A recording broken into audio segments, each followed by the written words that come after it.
这个活动是中研研究院物理所的99年，这刚刚是高等部的35周年，所以大家高等部觉得是用3天的时间回顾一下历史，也是大家找机会跟老朋友见见面，所以包括这里，包括有叶平是总部给我特别感恩大家赶回来的，还有严老师呢，所以我们很高兴。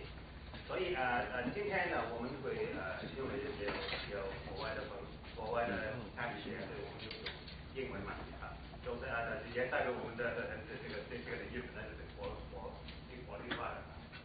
Okay, so welcome everyone for joining this retrospective symposium for the energy group.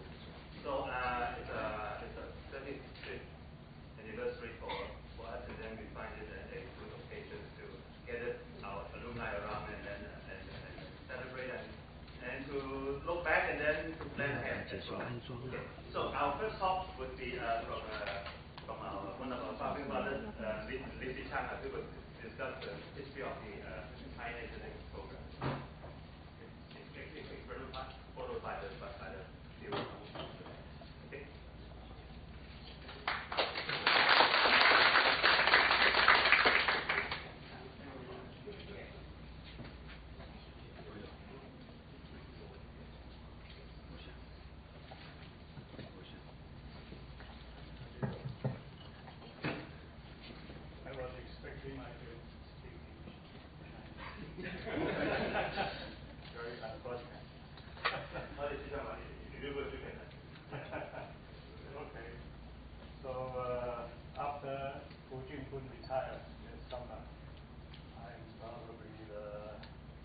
Oldest who have been in this institute, all these faculty members, maybe including staff. I don't know if anyone has been here longer than me. The second normally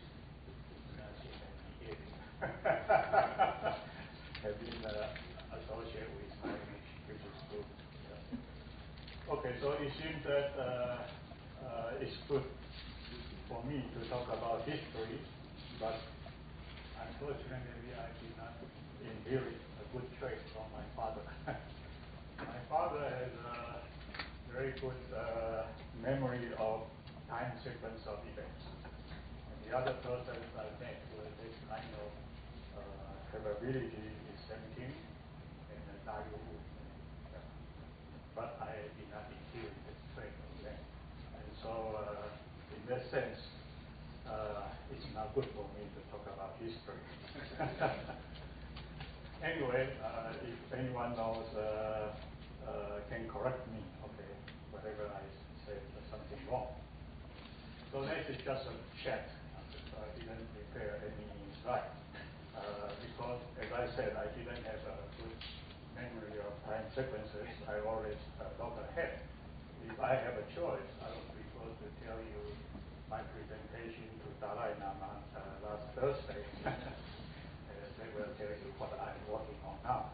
And also I can tell you what I learned about Buddhism when I was waiting for check-in at the airport of Delhi.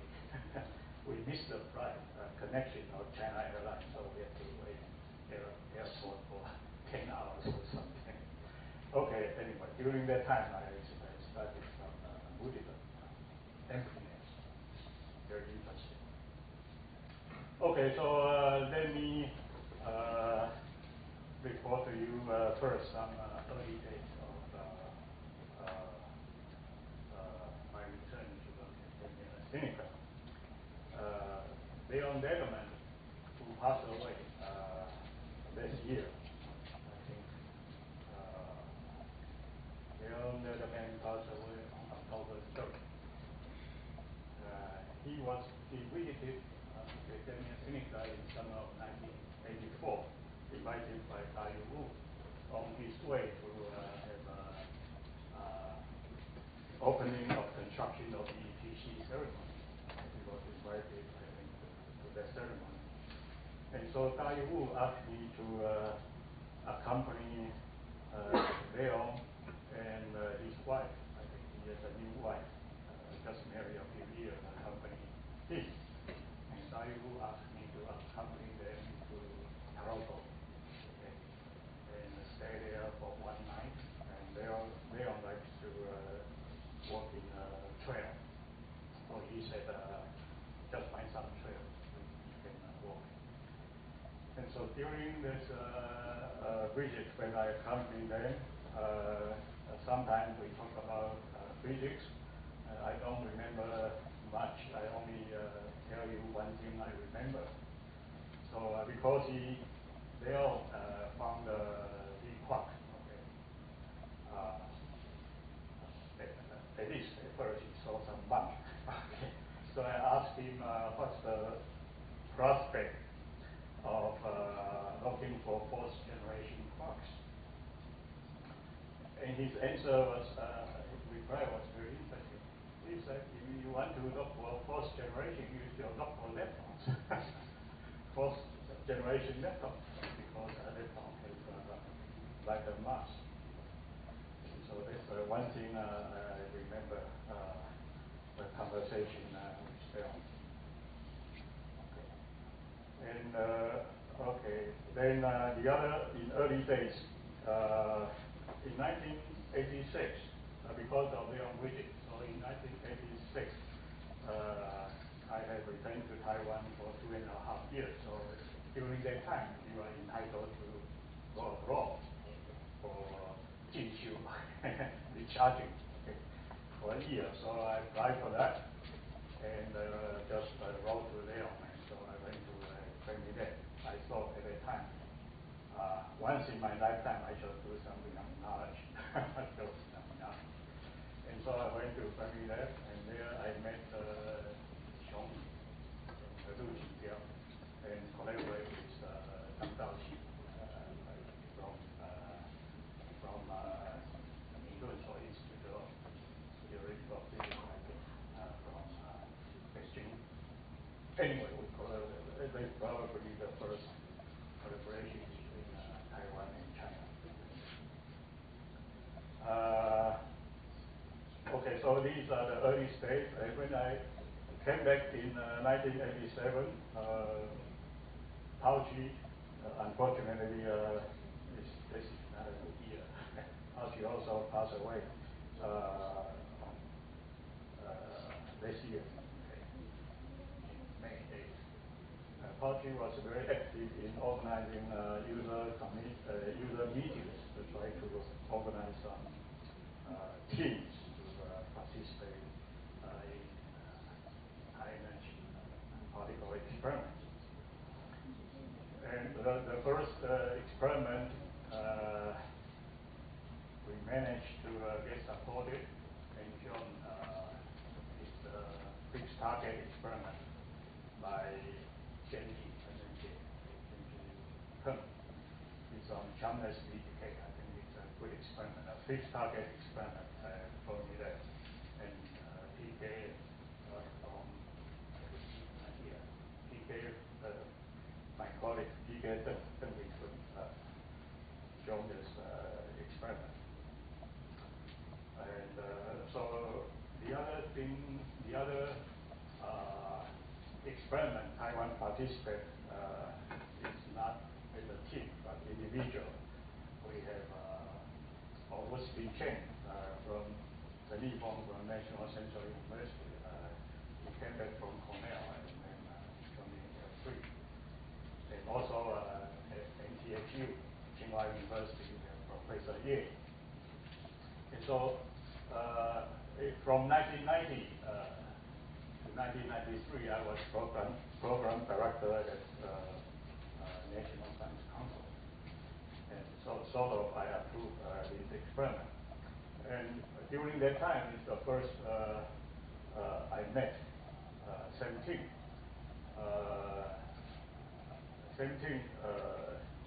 accompanied by NTHU Professor Ye, and he visited HU. Yeah. And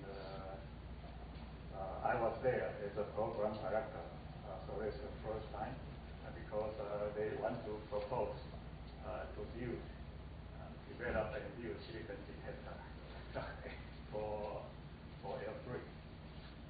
And so after the NCU,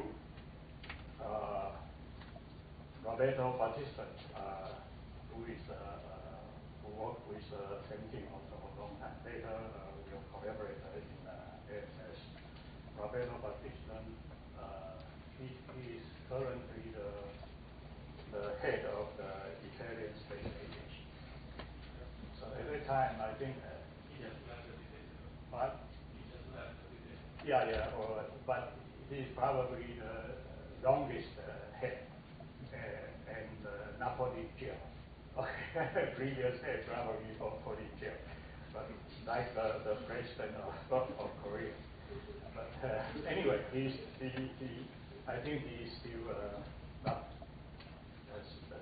not get put in jail yet.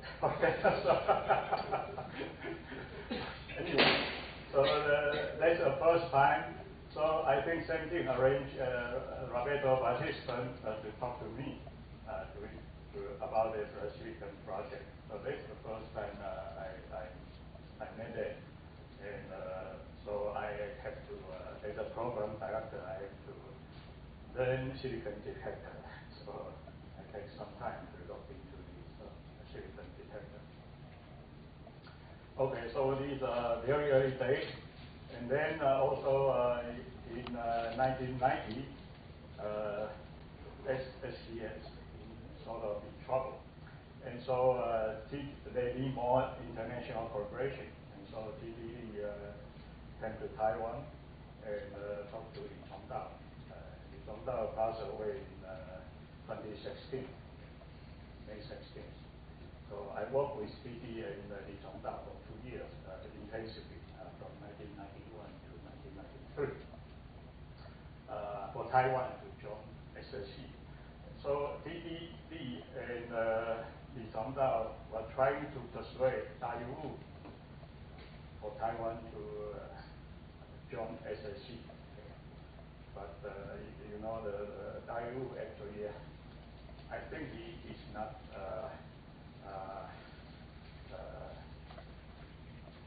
He doesn't really want to get into many new things. Okay? And so he always told us during that time that academia sinica should not be a 百货公司. Okay? You should not do anything. But anyway, I think he does know how to refute TD. TD is a very persuasive person. And also Li Chongdao is a very active guy. He wants to get things accomplished. So one day, Li Chongdao called me and said, you need to lead this effort. Okay, I'm serious.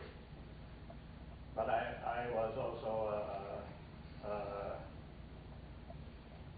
program director at NSC, so at that time also in charge of funding for this kind of thing. But Li Chongdao called me and asked me to lead this effort and said if I don't do this, AS will not support any high energy experimental physics. And so I said, okay, give me some time to think about it. And so I think if I don't do this, it's probably not very good for the development of high energy experimental physics in Taiwan.